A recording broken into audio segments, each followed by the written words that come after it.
Hello everyone, I'm the Generation Y conservative, and I'm here to tell you all about my experience at CPAC 2016. Of the thousands of people that attended last week, 85 to 90% of the people that were there were probably under the age of 35. I'm talking about people that I couldn't even go out to the bar with afterwards to get a drink with. That's how young they were. But if I were to listen to my liberal friends, you would have thought that I would be at the conference with a bunch of rich old white people. Another thing that I noticed was the amount of diversity within the convention itself as well. Of the people I was hanging out with, specifically volunteers even, I hung out with a girl named Emma from Canada who literally told me that in order for their socialized healthcare system to work for the benefit of their people, they had to grease the doctors up there. That meant that you either needed to know a doctor yourself or know someone that knew a doctor and pay that doctor off so you could get the healthcare that you needed in time, instead of waiting for months for something like a biopsy. Another volunteer I was hanging out with was Ruby, who comes from Sierra Leone.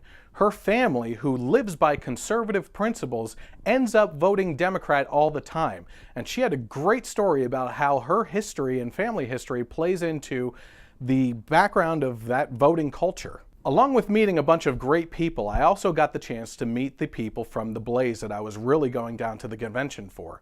Of those people, I got to meet Lawrence Jones, Doc Thompson and Skip Lacombe, Mike Apalka, and Glenn Beck himself. Other people I also got to meet, I need a list here just to tell you, is Dr. Gina Loudron, Stacey Dash, Dana Perino, Liz Wheeler, Dinesh D'Souza, Brigitte Gabrielle, Senator Santorum, Governor Jan Brewer, Steve Forbes of Forbes magazine, Matt and Mercedes Schlapp, the chairman of ACU that put on the CPAC convention, Sheriff David Clark, and James O'Keefe, the one who did the undercover videos for Planned Parenthood, ACORN, and now Common Core. And the word is he also has some people undercover in the Hillary Clinton campaign staff as well. On stage, I got to watch Ted Cruz, Marco Rubio, and Dr. Ben Carson himself. And he was a true gentleman even though he conceded out of the race at that point in time. Another person I got to see on stage was Buzz Aldrin. Let's put aside the fact for a second that I got to meet senators and governors. I got to see a guy that landed on the friggin' moon. Another really neat experience is if you tuned into Hannity the one night, you would have seen me in the crowd in the background. Of the presidential candidates that showed up, one pulled out of the conservative convention.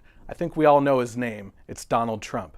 Now, why would Donald Trump pull out of a conservative convention? Rumor had it that the reason why he pulled out is because he was hearing that there was an overwhelming amount of boos in the audience when every other person was on stage and mentioned his name. Maybe Trump's a little bit more of a loser than he lets on to be. Of all the people that attended CPAC, of the thousands of people that were there, I would say there was really only about 80 to 100 fans for Donald Trump. Seriously. And those fans were half obnoxious and rude, booing people on the stage for absolutely no reason, even when they weren't mentioning Trump, and the other half were actually kind of nice and I could have a decent conversation with. You know, one thing I hear from liberals quite often is that conservatives have a hard-on for Reagan. Now, being at the convention, that's one thing I have to point out as pretty much true. Of all the speakers, I would say at least 90% of the people had something to say about Reagan, whether that was we need to do these Reagan principles, or in regards to the next president, we have to have this Reagan-esque president or Reagan-like conservative. I found that pretty interesting because I'm not personally looking for the next Reagan. Saying I'm looking for the next Reagan is like saying that I'm waiting for Ford to release the next Model T. We've had the Model T. We've had Reagan. Reagan, in the 80s, created a foundation for the house that we're building of conservatism, or in this case, the party tent that we're building for this party. That being said, with that foundation, we need to move forward and build up from that and build this bigger tent. We need to take those Reagan principles and build upon them even more. So I'm looking for the next person that takes Reagan a step further. And after them, I'm looking for that person to take that person a step further. I'm looking to always get better. Reagan wasn't a perfect president by far, but he certainly had a great set of conservative principles that brought America together and forward. This week, I'm going to be talking about the candidates that are left in the field. Certainly with the Republican side first. We'll go with Donald Trump, Ted Cruz, Marco Rubio, then John Kasich.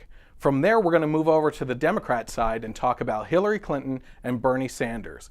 Each video will comprise of my thoughts on each of the candidates and the problems I see with them, or in some cases, some of the positives I see with them. So I hope you stick around. Keep on checking back here on my YouTube channel and my Facebook page. And until then, I'll see you next time.